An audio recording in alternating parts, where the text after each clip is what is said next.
Ramachandra Guha, welcome to the podcast. Thank you for having me. Um, so you are a distinguished, perhaps the most distinguished historian of India, and I'm keen to understand more about the history of the country from you. But before we get into that, I'd love to get a sense of what the state of Indian politics is today. Narendra Modi at this point has been in office for 1.5 terms. He appears to have expanded his power quite perilously. To what extent is the great democratic success story of the post-war era, perhaps the most surprising democratic success story of the post-war era, in danger today? So it's in crisis. I won't use the word danger because that is perhaps slightly hyperbolic. India will celebrate its 75th anniversary of independence this year. In those 7.5 decades, it's gone through several crises. The crisis of partition, wars with China and Pakistan in the 1960s, the emergency of the 1970s, when we lost our democratic rights for 2 years. And this is probably the fourth serious crisis the Republic has faced. And it's quite similar to what happened in the 1970s with Indira Gandhi, in that you have a cult of personality, you have a fusion of the leader, the party, and the government. In this case, with an additional twist, which is religious majoritarianism, which was not there in the 1970s with Indira Gandhi. The attempt to convert India into some kind of de facto Hindu majoritarian state, mirroring Pakistan, which is an Islamic majoritarian state. However, that's one difference between now and the 1970s, the last time we had a kind of a creeping authoritarianism. Could you step back for a moment for the international audience and explain what happened in the 1970s with the emergency in Indira Gandhi? So in the 1970s, Indira Gandhi, like Narendra Modi, was prime minister with a majority in parliament. And she faced a popular movement on the streets against misrule and corruption. There was a Supreme Court judgment which mandated that she vacate her prime ministership temporarily because of some election malpractices. She refused to do that. She abrogated democratic rights. She changed the constitution. She postponed the elections by a year and a half. And for about 18 months, all the opposition leaders were in jail. There was no freedom of the press. There were no civil liberties.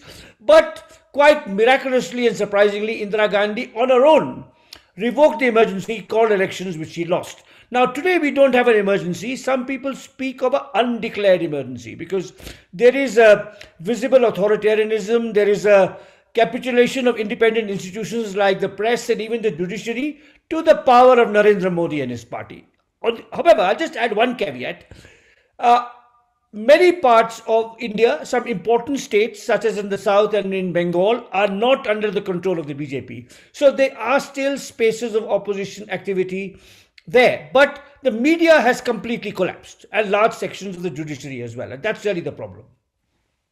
So tell us a little bit more about the nature of this undeclared emergency. What does it look like to say that the media are under control or that the judiciary is no longer as independent as it was?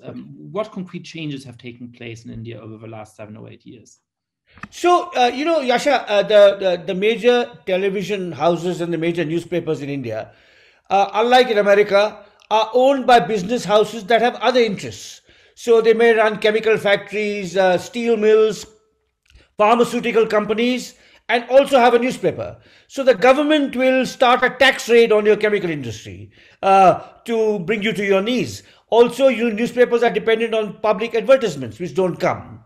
So I think the major newspapers and television channels, with one or two few exceptions, most of the free media is in the digital space, essentially carry the party line. They praise the prime minister morning to night. They often promote nasty, vicious propaganda against religious minorities and so on.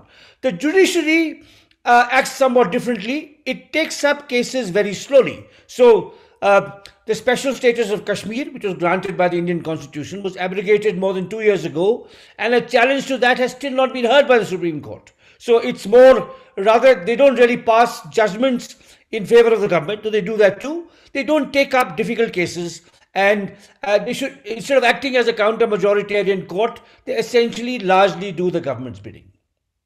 And so you've explained the mechanism for how the media has come under the control. If the newspaper is owned by a large conglomerate that has all kinds of commercial interests which depend on government action, then obviously it's easy for the government to put them under pressure.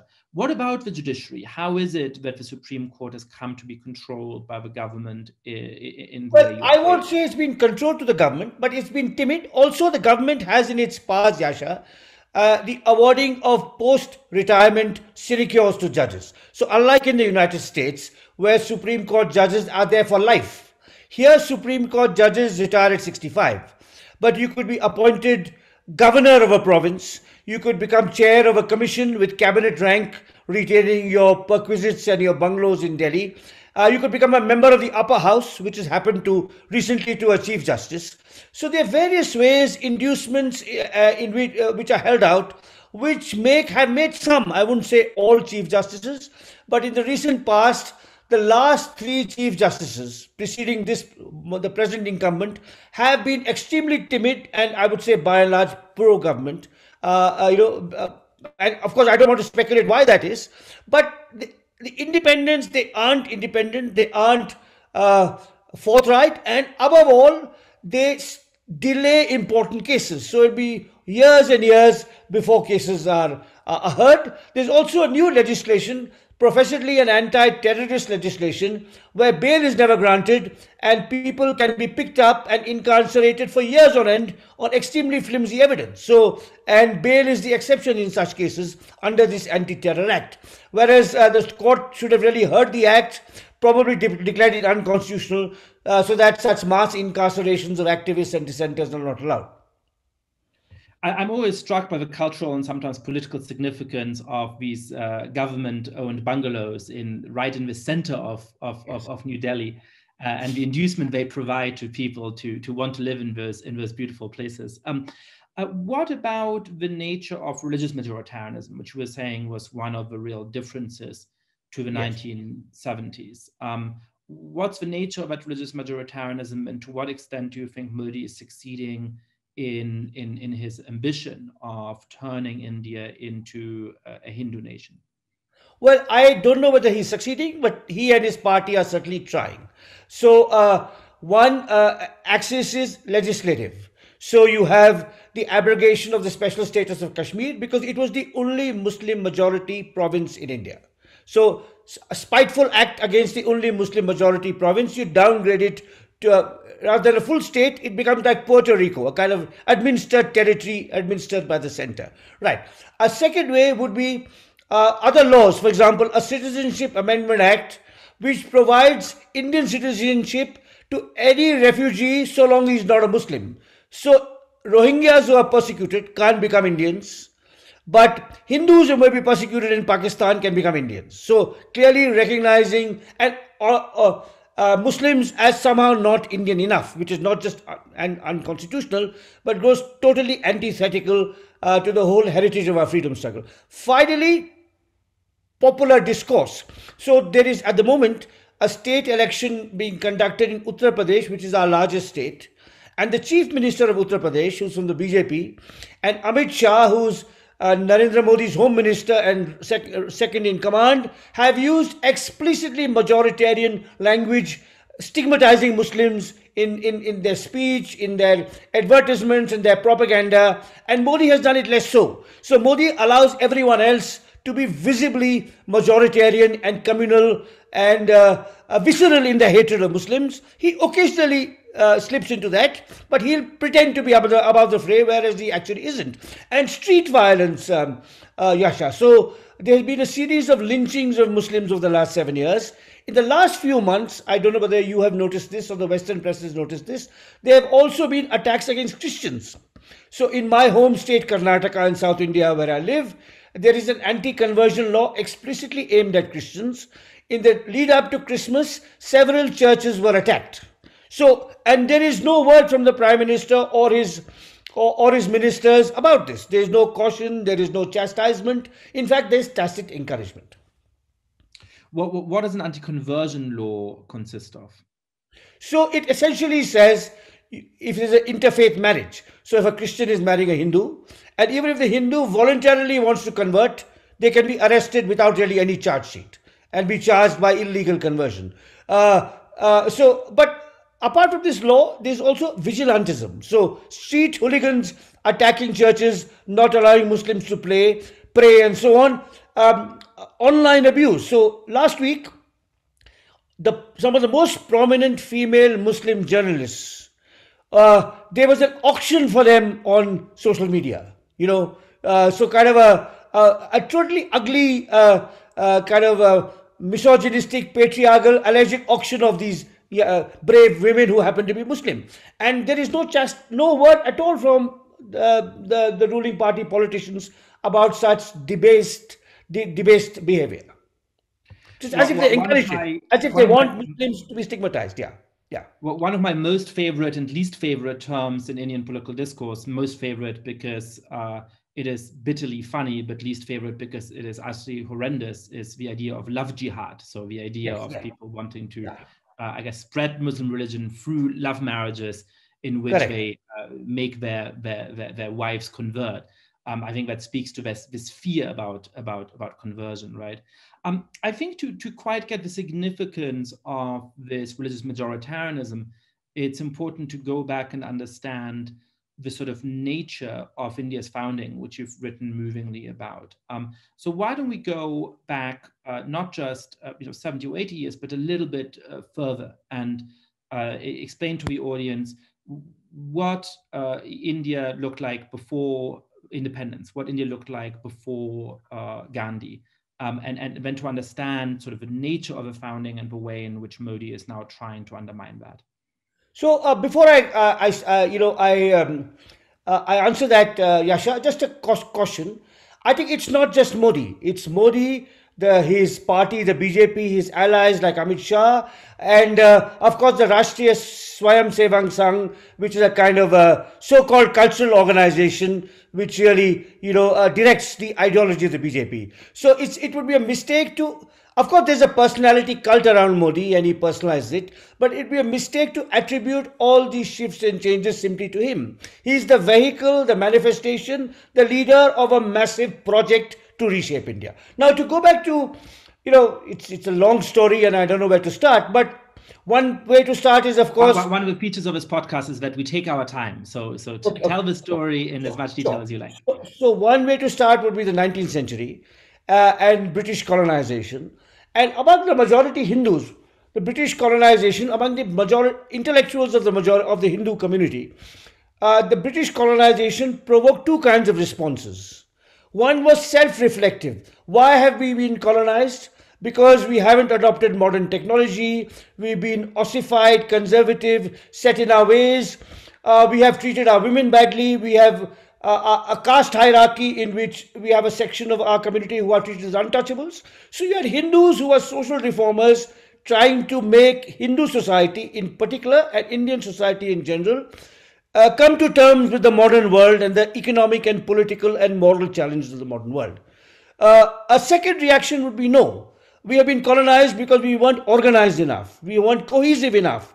And we become united, and we must also reclaim all those who have become Christians and Muslims, preparatory to creating a Hindu Rashtra or a Hindu state.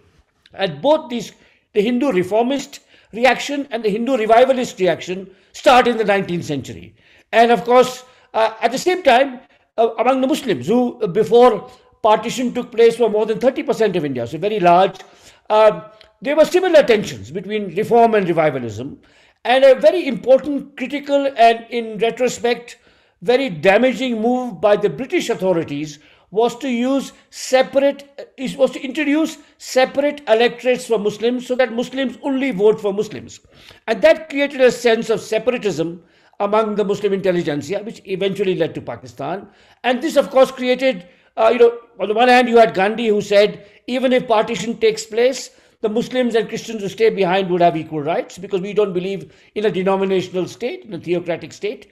But you also had Muslims who felt Hindus who felt angry that Pakistan had been created on religious grounds and wanted to mimic it, to rival it, to create a kind of Hindu Pakistan in India. And that debate continues. And at the moment, the votaries of a Hindu Pakistan seem to be winning. I mean, they're not comfortably ahead, but they seem to be winning.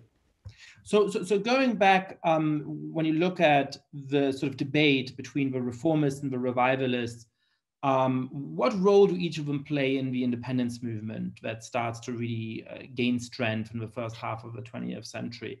Are they uncomfortable allies? Is there a clear leadership by one side of this? What's the nature of the independence movement leading up to 1948? So from the late 19th and early 20th centuries, they are in a kind of tension. Both wings are present really in the Indian freedom movement. After Gandhi comes, Gandhi focuses on, Gandhi believes that for Indians to be fit for freedom, they must abolish untouchability, and they must promote Hindu-Muslim harmony, and they must cultivate an ethic of manual labor and economic self-reliance. But he uses a religious idiom. So he is a Hindu reformer. At the same time, in the Congress party, you have people associated with Gandhi who are conservatives, who are not so forthright in their condemnation of untouchability, for example. And you also have some people who are to the left of Gandhi, such as Jawaharlal Nehru, who is a secularist who believes religion is something that is only a private matter for individuals, right? But Gandhi's greatness, moral greatness, and I think this was all through his life, but particularly in his last months, was that although he was a practicing Hindu, he did not believe there was only one path to God. He had close Christian and Muslim and Parsi and Jewish friends. And above all, he was clear that India would be a land in which everyone would have equal citizenship, regardless of religious affiliation. And that's the legacy. And he and Nehru were on the same page in that regard, Nehru being the first Prime Minister of India. And that's a kind of pluralist, inclusive religious legacy that the present regime wants to overturn. I mean, they want to overturn many other things, but that's one of the important things they want to overturn. And so in one interesting essay, you argue that this is a kind of Indian form of constitutional patriotism, actually. Yeah. Yes. The Gandhian form. Yeah. Tell us about how this is sort of an Indian version, in a way, of French Republican values or the American civic tradition. Yeah. Yeah. I would say it's not an Indian version. It's sui generis. It's different from, and it has its own independent origins. And in some ways, I believe it's morally more robust than French or American patriotism. Because above all, for Gandhi, he did not privilege religion, and he did not privilege language. The French are obsessed about French. The whole history of making French a standard language in the 19th century, and of course extinguishing all the different dialects, creating a standard dictionary, vocabulary, grammar. The Americans are obsessed about English as a linked language. In India, the greatness of Gandhi was he recognized India as a land of many languages. Each of these languages has a great ancient classical literature and a literary tradition going back hundreds and thousands of years. So he retained linguistic pluralism as well as religious pluralism. Then, of course, equality for women.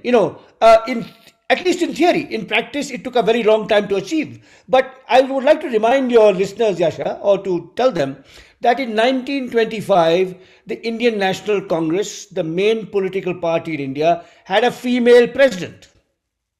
Now, it was inconceivable for the Democrats or the Republicans even to have a county president or a state president who was female. So, in 1928, 20 years before independence, the Congress committed itself to universal adult franchise from the word go, not in stages. Right. So, I think the idea that India was a hierarchical society, particularly the axis of caste and gender inequality, were anathema to the building of a modern republic. And these were, particularly caste, was a peculiarly Indian problem. It's comparable to race, but not exactly like race.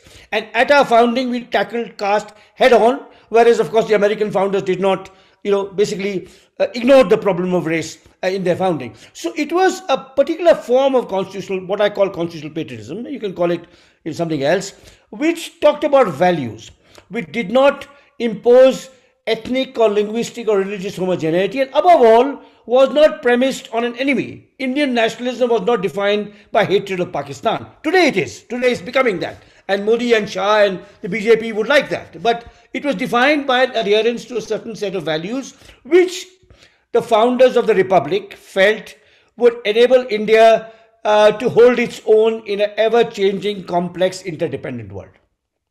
And so Gandhi was able to impose that vision on India to convince many members of this country early on of his vision. But it started to be undermined, I suppose, in two different ways.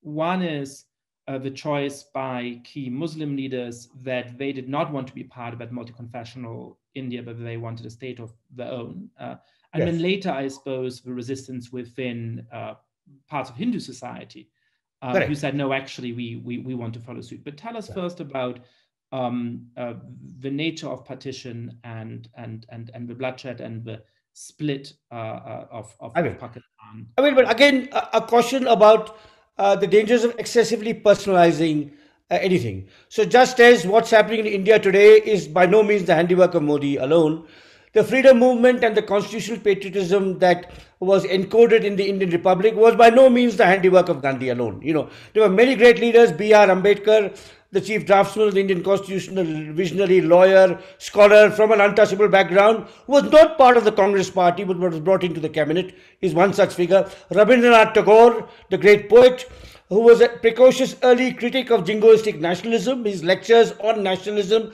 delivered during the First World War in the United States and Japan, I think should be mandatory reading for college children everywhere. Female leaders, you know, Muslim leaders. So it was a whole constellation of visionaries and reformers, of whom Gandhi happened to be the most influential and important, but by no means the sole voice. Right. Now, partition, for a variety of complex reasons, partition could not be avoided, and it happened, right? In my view, the concession of separate electorates by the British sowed the seeds of partition. You know, there was almost an event that decisively moved the curve of history towards the partition of India. It could have been done differently over a longer period. Less people could have died. Lord Mountbatten, who was a viceroy, bears a major share of the blame for the violence that took place because he did not deploy the army properly, he did not put administrative systems in place, and so on. But the lesson, but partition is 75 years old. You know, I think the greatness of the Indian leaders at the time of partition was, rather than take the part of retribution and revenge and visit on India's Muslim minority what the Pakistanis were doing to their Hindu and Sikh minority, they decided to nurture and build an inclusive, pluralistic, reformist, egalitarian kind of nation. I mean, they only partially succeeded. Caste and gender equalities are still pervasive in many parts of India, as indeed gender and race inequalities would be in many parts of the United States, the civil rights movement notwithstanding. But it was a morally compelling vision. I think that's something. And, you know, for example, I mentioned Ambedkar. Now, if you read Ambedkar's speeches to the Constituent Assembly while drafting the Constitution, his talk of constitutional morality, his warnings against the cult of personality, his remarks that with the Constitution, India would have one person, one vote, but it would not have one person, one value, because by caste and by gender, there was still enormous discrimination and differentiation in opportunities. So I think that is, you know, I think there are many fine books on the Indian Constitution, and the debates that took place leading to the Constitution, I think, bear close study and could probably animate debates in many different parts of the world, including Europe and North America. Yeah, and I think the role that this sort of separate electorate played in leading to these divisions actually has a lot of contemporary resonance when we're thinking through how you recognize difference within diverse societies, but in a way that doesn't actually perpetuate the fragmentation. Absolutely. What is so India is founded, and at the time there's a lot of skepticism about whether this country can sustain a democracy. It is then a very poor society, a society which is quite clearly majority illiterate, that is incredibly diverse geographically, linguistically, and of course religiously as well. What accounts for the success of early Indian democracy? Why is it that this country is in many ways the most positive democratic surprise in the second half of the 20th century. So I think it has a lot to do with the whole cohort of the early leaders. So Nehru, who was Prime Minister, Patel, who was Home Minister, Ambedkar, who was Law Minister, social workers. One person I'd particularly again like to alert your audience to was a very remarkable feminist called Kamala Devi Chattopadhyay, who in the 1930s came to the American South bringing the ideas of civil disobedience. She returns to India, and after 1947, when the refugees from Pakistan come in, several million refugees, she plays a very important role in resettling them and in nurturing a vibrant artisanal industry sector. Some of the officials, for example, our first election commissioner, who designed the electoral rolls and the voting pattern for the first elections, set a template. So we were very lucky in this whole cast of founders who united a fragmented, divided republic, scarred by the wounds of partition, and framed a constitution. And I think the birth of India really is not August 15, 1947, when the British left, but January 26, 1950, when the constitution was adopted. Because I think that's in many ways really the critical founding moment. And it was as the great American historian of the Indian Constitution, Granville Austin, used to say, fundamental rights were decided against a background of fundamental wrongs. That's his phrase of how India adopted this kind of quite remarkable constitution. And we've kind of stumbled along since then. As I said, we've had different crises. It's not been an easy road, and what we're going through today is by no means unprecedented. When you're living through it, you think it's horrible and awful, but as a historian, you have a long view, you have certain detachment, you recognize that there have been crises before, you've come through it, and you learn from your understanding of those earlier crises. So I think one of the elements that's interesting to trace here is the dominance intellectually, but also politically, of the Congress Party for much of the early decades of the Indian Republic, and how that seems to fracture over time. How the party both becomes sort of less capable of providing intellectual leadership within the country and maintaining this vision of India as a diverse country not defined by its Hindu majority, but then also how it gives way to some extent to corruption, how it loses a lot of popular support. What is the story of that? Because that seems to me like important background for understanding how it is that not just Narendra Modi, but the BJP and the RSS can come to exercise so much influence today. So you're quite right, Yascha. The fact the Congress enjoyed kind of a hegemonic status for the first 3 decades of independence and then has declined. It would be very interesting. It may take us a little away from the focus of our discussion. But I've always increasingly been fascinated with the comparison between the Congress in India and the African National Congress in South Africa. The vehicle of the freedom struggle, it had the moral legitimacy because it led the popular movement. Mandela himself was kind of a combination of Nehru and Gandhi. They were the de facto inheritors of power from the authoritarian regime that preceded them. But after 30 years in South Africa, you now see some of the sheen going off of the ANC, corruption, incompetence, irrationalism, and so on and so forth. Now, what happened to the Congress, apart from complacency, corruption, incompetence, in India, was the conversion of a grassroots party into a family firm. Indira Gandhi, when she imposed the emergency, anointed her son Sanjay Gandhi as her successor. And when he died in an air crash, she brought in her other son, Rajiv Gandhi, as his successor. Except for a brief period in the early 1990s, where after Indira Gandhi and Rajiv Gandhi were both brutally murdered, and Sonia Gandhi, Rajiv Gandhi's widow, was in seclusion, except for a few years in the 1990s, for the last 50 years, the Congress has been a family firm. So it's unrecognizable from the Congress that led the freedom struggle, the Congress that helped draft the Constitution, the Congress that oversaw the first few decades of national unity and economic and social development and so on. The Congress today is a vehicle for the promotion of Sonia Gandhi and her children. And of course, that is greatly to the advantage of the BJP, because the BJP's main leaders are all completely self-made, are not entitled. They have nasty political views, which is a separate question. But in terms of where they've come into politics, they are actually grassroots self-made politicians in the way in which, shall we say, Angela Merkel was or Barack Obama was. Whereas the Congress party is led by people who are even more entitled than George Bush and Hillary Clinton.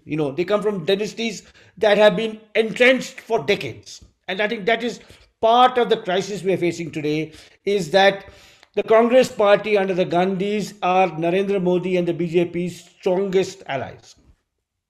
So one of the roots of the success of the BJP and of Modi is the delegitimation of a yes. Congress party as it turns into a kind of family firm. The other, I suppose, has these more long-running roots that go back all the way to what you would call the Hindu revivalism, right? And that is sort of a rejection by a part of Indian society since the founding all the way through to accept the idea that they will not be able to build a Hindu nation, that the majority, yes, the religion yes. of the majority should not also define the nature of a country. So tell us about what happens to that. That's sort of out of the picture in the 1950s and 1960s, but presumably is organizing itself. How does that turn into the mass movement of the RSS and so on by the end of the 20th century? So it is out of the picture, but it's slowly growing in northern India. The RSS, which was founded in 1925, had built a countrywide cadre of devoted workers, or pracharaks as they call them, cadres basically, actually very much modeled on an old-style communist party, partly modeled on Italian fascism, but also greatly impressed by the order and discipline of communist cadres, right? Now, and then they start making an electoral presence in the 60s. They're involved in the opposition to the emergency. But their real growth comes in the 1980s with a campaign to demolish a mosque and build a temple in the town of Ayodhya on a site which some or many, but not all, but many believed to be the place where the mythical god king Rama, the hero of the Hindu epic, the Ramayana, was born. So Ayodhya is believed to have been the birthplace of Rama, and many people believed that the site on which the 16th century mosque was built was where Rama was actually the birthplace. And around this movement, they really grew and grew and grew and finally became the force they did. Now, apart from these developments internal to India, Yascha, there's something going on in the region as a whole. So South Asia is dominated by majoritarian states. So Myanmar and Sri Lanka are Buddhist majoritarian states in which Muslims in one case in Myanmar and Tamil Hindus in Sri Lanka have been persecuted. Pakistan and to a lesser extent Bangladesh are Islamic majoritarian states. And fundamentalism is rivalrous and competitive. They feed from a fundamentalism, feed on one another. And what has happened to India is that at one stage, because of the Congress, the Constitution, Gandhi, Nehru, Ambedkar, it was an aberration in South Asia. It did not approximate to this kind of majoritarianism, but now it has joined the South Asian club. And in many ways, the RSS has an envy of the Muslim clergy. They have what I call a mullah envy.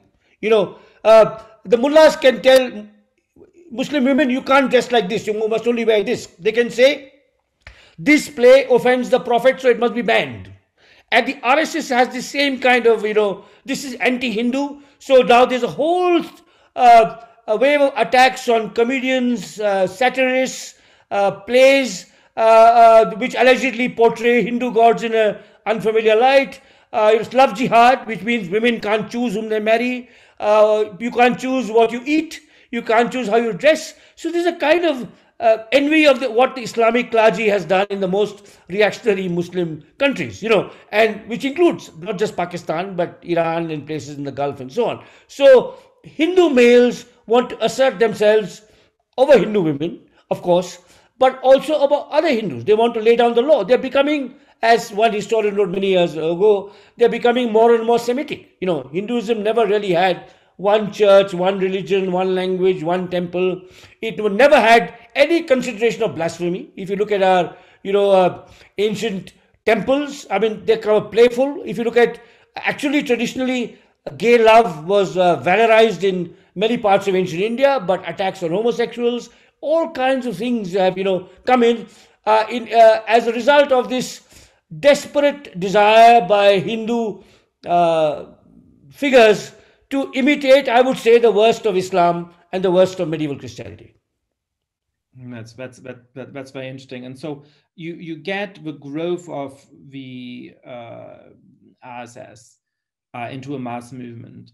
When does it first really take political power in the form of a BJP? And perhaps here we do get back to the figure of Modi, who, as I understand it, grows up within the RSS. And the sort of, and one of the strengths of it is the way in which it doesn't just discipline its members, but in which it finds talented young boys who come from relatively lowly social stations and sort of raises them up to be able to exert influence in the way that end up happening with Modi. So tell us sort of the story perhaps of Modi and of how he comes to be Prime Minister, first of all, of one of the states in India, and how that allows the BJP to really get into office.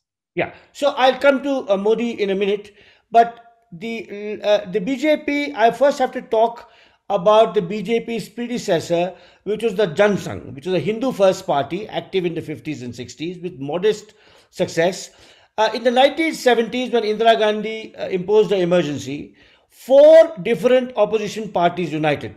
The 2 socialist fragments, a libertarian fragment, and the Jan Sangh, which was a Hindu first fragment, to form the Janata Party.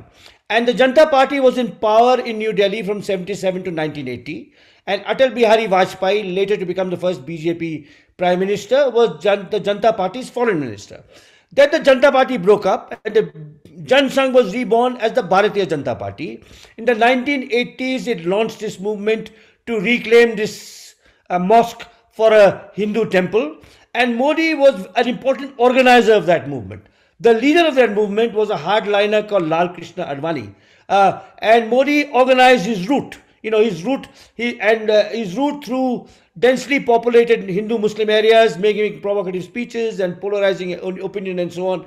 In 1990, Modi was an organizer from the RSS, deputed to the BJP, and he was recognized for being a good organizer. And in 2001, he was appointed Chief Minister of his home state, Gujarat. In 2002, there was a pogrom against the Muslims of Gujarat, which Narendra Modi certainly bears moral culpability for, perhaps not criminal culpability. He was an incompetent, inexperienced administrator. He didn't do enough to stop it. And he was, of course, there was a great revulsion against him. His US visa was revoked. He was not granted a US visa at that stage. And then he slowly, slyly sought to remake himself as a man of development. And it's on that platform, as a self-made man of development, that he fought the 2014 general elections. He is a very hardworking man, a very intelligent man, a very able man, and a very good orator, particularly in Hindi, a language understood by a plurality of Indians. And of course, self-made, unlike his opponent Rahul Gandhi. So he becomes Prime Minister, ostensibly having remade himself. Many liberal intellectuals, not me, but some of my colleagues actually endorsed him at that stage. I happen to know Gujarat very well, so I was never taken in by, his protestations of having overcome his sectarian past. But once in power, he did 2 or 3 things. One is he built this enormous cult of personality. Yascha, that Indians are obsessed with cricket. And the biggest cricket stadium in the world is in Narendra Modi's hometown, Ahmedabad, and it's named Narendra Modi Stadium. Now, this is the kind of stuff that has only happened with Gaddafi and Saddam Hussein and Stalin and Mussolini and so on. It only happens in authoritarian regimes. So there's a cult of personality. He's incredibly narcissistic. So I've given you all his strong points: hardworking, self-made, intelligent, great orator. On the flip side would be narcissistic, sectarian, contempt for expertise. If you look at his economic decisions, I mean, the Indian economy was doing badly well before the pandemic, partly because he won't consult India's best economists. And we produced several Nobel laureates, among others, but he would never consult them. So after 2014, the combination of narcissism, sectarianism, and contempt for expertise has been displayed in many, many different ways, to the detriment of the economy, the social fabric, the institutional robustness, and of course, the future of Indian democracy. And he is likely to get, I won't say certain, But if he's likely to get a third term, particularly if the Congress does not change its leadership. Because though Modi and his party, the BJP, face strong opposition in some important states, such as states in the south, Kerala, Tamil Nadu, Bengal, Maharashtra, when it comes to a general election, it's posited as presidential. And the fragmented, diverse regional parties can't throw up a leader to match Modi. The Congress, which has a pretense of being the only national party apart from the BJP, has only this incompetent, lazy dynast Rahul Gandhi to lead them. So the short-term future for Indian democracy, for Indian pluralism, for Indian social harmony is bleak. But in the long term, I think, possibly things could change. So let's cover the short term and the long term. I guess one question I have is, let's assume that the Congress gets its act together or is able to forge a coalition of different parties in different parts of India, and that they actually have a shot at winning the election. To what extent would the election still be free and fair? To what extent would they have a shot to be heard properly by the population? And to what extent are we confident that the vote would be counted fairly? So that's a very good question, Yascha. First, I'll talk about the ways in which the electoral process has been distorted to benefit the BJP. So the media is in the hands of the BJP. Right. That's one clear, there is no vigorous anti-BJP media. The bureaucracy, the election commission itself, the way elections are scheduled. So, if there's an election, the BJP will schedule the different stages so as to benefit it. So that if it'll rather voting first take place in areas where it is likely to win, so that a rumor goes around that the BJP is winning and other people also vote for the BJP. Then you have this utter scandal called electoral bonds, where industrialists can donate money in secret to the BJP and only the BJP knows. And in return for favors, of course, in terms of licenses and contracts and so on. And I think almost 90% of the electoral bonds go to the BJP. So there's bias in institutions, in media, and in funding. But voting itself is largely free and fair. So in the state elections, for example, in Bengal earlier this year, or in Delhi in last year, in 2020, where the BJP threw everything into the elections, they still lost, right? So they can still lose state elections if you have a vigorous state leader who is well organized.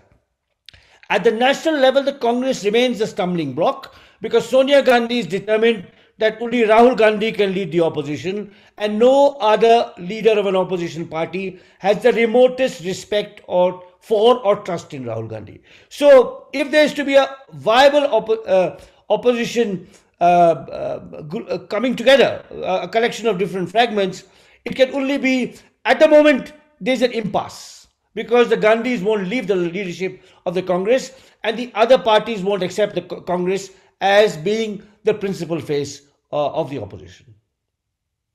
And Sonia Gandhi, by the way, just as a real aside, is a fascinating character in itself. Yes. I can't think of many other people who have, who are foreign born and grew up in another country until I believe their 20s, and then come to have such a outsized role and such outsized power.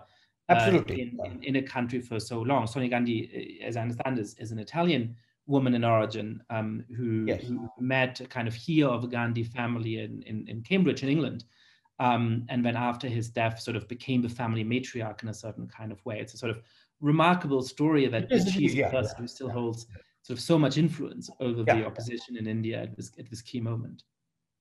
Absolutely. And in fact, if I was to leave aside my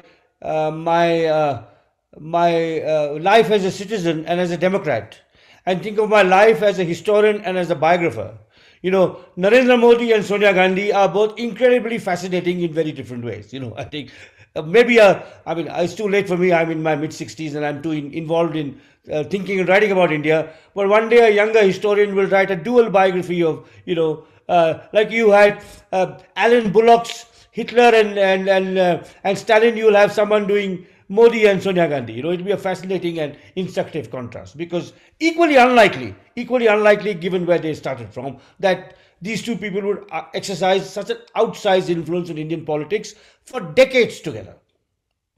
So so the BJP is vulnerable. We've seen this in the state elections in Delhi and Bengal and other places that they failed to win, despite throwing the kitchen sink at it. That leaves an opening, but as you're saying, that opening is only likely to be there if the opposition can unite. So what would the best case scenario there be? What would it look like for the opposition to somehow cobble together a viable challenge, or is there no realistic path to that by the time of the next? I am not very good at prescription, Yascha. I made a couple of suggestions in the past that have rebounded on me as to how the opposition can get its act together. But I just say this, that in the long term, the BJP is vulnerable because of the conversion of a grassroots party into a personality cult. Modi is everywhere. So my home state, Karnataka, right? Few months ago, the incumbent chief minister, who's an old BJP hand from Vajpayee's days, was abruptly removed because Modi and Shah did not like him. He was extremely popular in the state. He also happens to be among BJP leaders. He promotes his children. There are corruption cases against him, but he's relatively non-sectarian. But Modi and Shah did not like him, so they removed him, even though he was the most popular party leader in the state, and appointed a toady of their own. Now they are unhappy with that toady and want to replace him too. So they're doing this in state by state, which means in the long term, there will be the state organizations will atrophy. And once this great overarching figure of Narendra Modi goes, the BJP will become weak. So I think personality cults always are damaging for the country, of course, but they're also damaging for the party that promotes them, right? So I think in that sense, in the long term, because they become so dependent on Modi, the BJP, I think they're vulnerable.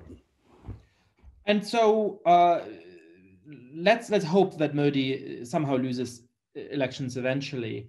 How lasting damage do you think he will have done to India's self-understanding as a sort of pluralistic nation? Again, not that remembered as a moment in which Hindu nationalism had the ascendant, but it won't have properly transformed the self-understanding of India? Or do you think that what you called earlier the kind of exception of India in a region of majoritarian, religiously inflected states is eventually going to come to a definitive end, even if a democratic form of government can be preserved beyond Modi's? So, again, Modi, Shah, the RSS and the BJP have been in power 10 years in 2024.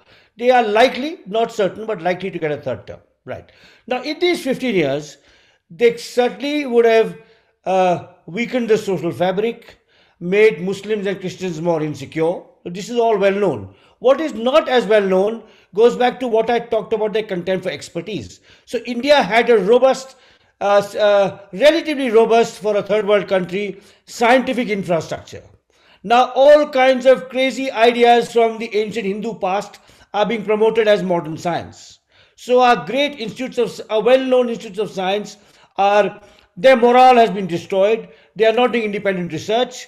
Institutions such as the civil service, the judiciary are also not just not efficient, but also not independent. Right. So economic growth is another casualty. Unemployment, because Modi and the BJP have done nothing about generating jobs. Right. So unemployment is at an all-time high. I mean, labor force participation in India is lower than that in Pakistan.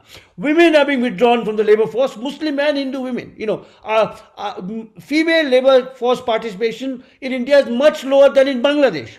So these are some of the consequences of the last 10, 15 years, that go beyond merely making Muslims insecure, which is bad enough and awful enough, particularly for someone like me who's an Indian Democrat and a biographer of Gandhi and so on.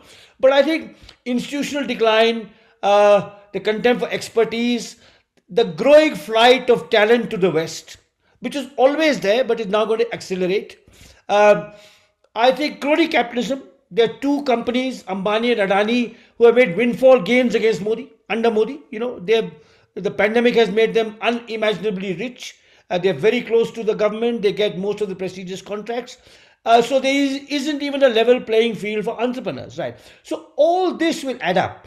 And India's chance to be, India was never going to be a superpower. And I always thought our superpower aspirations were futile and fantastic. But India could have been what some people call a rising power, a stable democracy with a growing economy, which could showcase its diversity and pluralism to the world. I think that moment has passed. And whether we can recover it, whether we can rebuild our institutions, whether we can rebuild our social fabric, that's really an open question. And maybe young Indians will do all of that. Let's hope so. As a last question, I'm always reluctant to draw any parallels between India and other countries, because India is so complex and in many ways so generous. But you don't have to be reluctant in the same way. So, what lessons do you think observers from outside of India who may be living in countries that have democratic crises of their own at the moment can draw from the current situation in India and how the country has transformed in the last decades? I know that my American friends are very worried about the direction America is going in. I'm more hopeful about America. I think American institutions are more robust. Apart from America, the country I know well is Great Britain, and I detest Boris Johnson. But the British institutions and the British media will see off Boris Johnson. So the long-term damage in countries like the US and the UK done by sectarianism and a personality cult, I think will be managed. The long-term damage done by authoritarianism and a personality cult in countries like Russia and Turkey is probably irreparable. Putin and Erdogan have respectively destroyed what Russia and Turkey could contribute to the world. I think their history will... Orban is still open, but Erdogan and Putin will go down in history as people who grievously damaged their country in the way in which Mussolini or Hitler or Stalin did, right? Now, India is somewhere in between. You can't be as hopeful as you are of Great Britain and the United Kingdom, or of France, for example, where again there's also right-wing resurgence. You can't be as hopeful, but you can be more hopeful than I would be about India. I would be more hopeful about India than I am about Russia and Turkey. Again, two great countries with great civilizations and so much to offer the world, because we have had a longer tradition of democratic elections, because there's still some open spaces in which people can express their views, and because nothing is permanent in politics. Modi and Shah and the BJP are not permanent. But I think a lot has been squandered by the second term of the Congress under Manmohan Singh and the two terms of Modi, economically particularly. I think we are in a bad way. I don't talk much about economics because I really understand society and politics much better than I understand economics. But my economist friends are very worried. And one other casualty of the Modi regime, Yascha, has been the telling of lies, including statistical lies. So we once had one of the best statistical systems of reporting in the world. Employment, consumer expenditure, family health. And now all this data is... much of this data is doctored to show Modi in a good light. So, that is very worrisome when official statistics are lies and are meant to flatter the leader and his party rather than tell the truth and allow you to look in the mirror. Ram Guha, thank you so much for coming on the podcast. Thank you. Thank you, Asha.